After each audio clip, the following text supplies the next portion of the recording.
안녕하세요. 잇 바이블입니다. 오늘 우리 함께 나눌 주님 말씀은 창세기 5장 1절에서 20절까지의 말씀입니다. 함께 말씀을 읽겠습니다.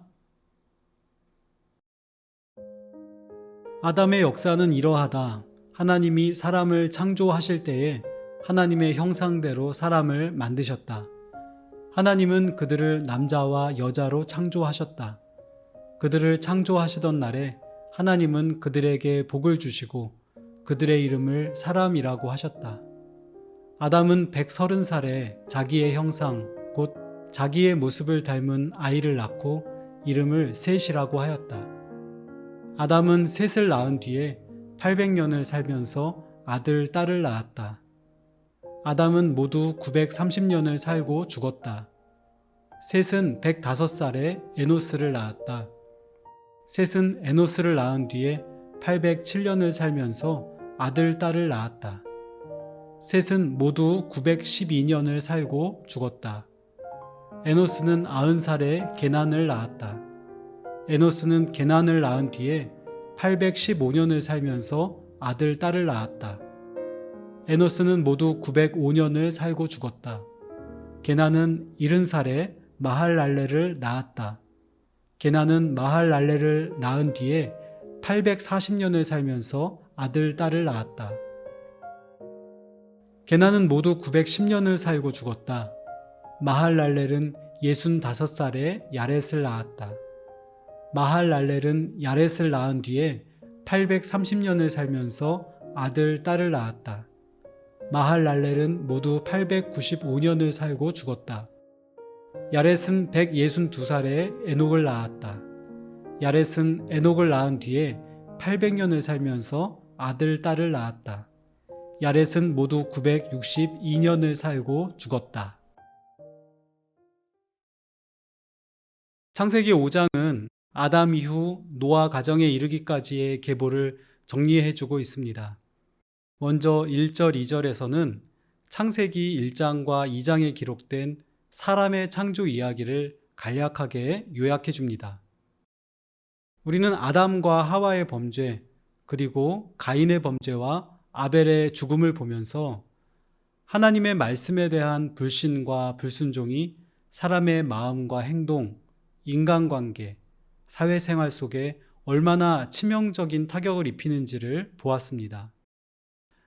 그리고 그 결과 하나님이 마련하신 에덴 동산에서 쫓겨나 힘겨운 노동과 폭력에 시달리며 자연에 적응하며 살아가는 모습도 보았습니다.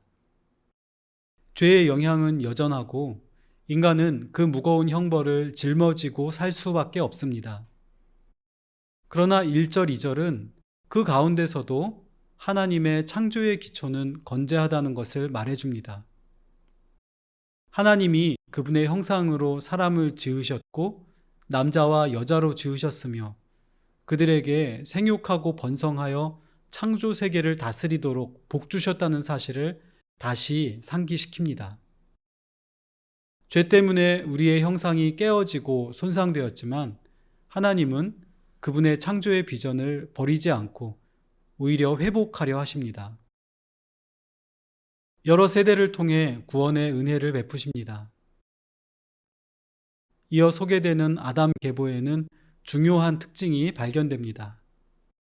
장남인 가인이 아닌 셋의 계보를 취하고 있는 것입니다. 가인은 앞장에서 소개한 바와 같이 동생을 죽이고 하나님의 형벌을 받아 놋 땅으로 쫓겨갑니다.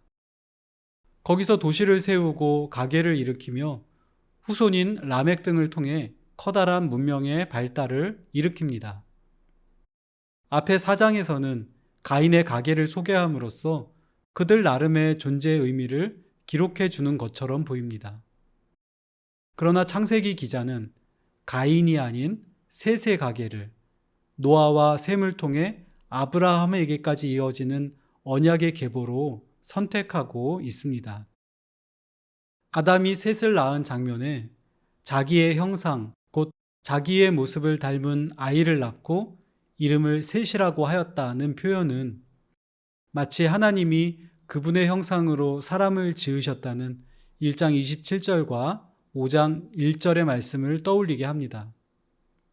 아담은 셋을, 셋은 에노스를, 에노스는 게난을, 게난은 마할랄렐을, 마할랄렐은 야렛을, 야렛은 에녹을 낳고 그들 각 사람이 900년 안팎의 엄청난 장수를 했다는 기록이 남아 있습니다. 이 부분에 대한 해석은 매우 어렵고 다양하고 또 복잡합니다. 이 내용들을 근거로 최초 인류의 수명이 매우 길었으며 동시에 지구나 인류의 역사가 그렇게까지 길지는 않다는 주장의 근거로 삼기도 합니다. 또 이들의 수명을 기록한 숫자들의 상징적인 의미를 강조하는 일들도 있습니다. 여기서 이 내용들을 심도 있게 다루기에는 어려움이 많습니다.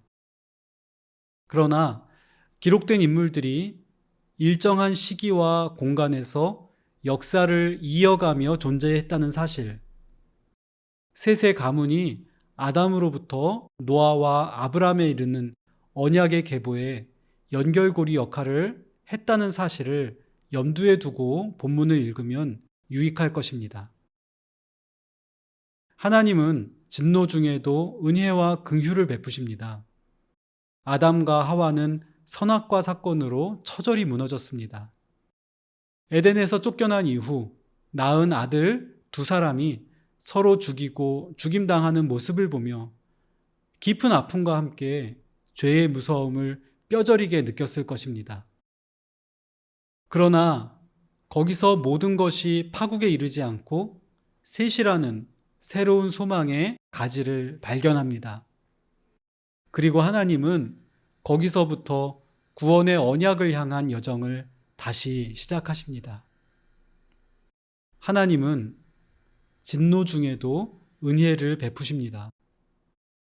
오늘을 살아가는 우리도 하나님의 구원의 계보, 하나님 나라의 역사를 이어가는 존재라는 사실을 기억하면 좋겠습니다. 하나님은 우리에게도 예수 그리스도 안에서 성취된 하나님 나라 역사 전체에 일정한 기간, 일정한 공간을 점유하도록 내어주셨습니다. 그냥 살다가 소멸하는 존재가 아닙니다. 이것을 기억하며 오늘 나의 삶을 충만하게 살아갈 소망을 다짐합시다.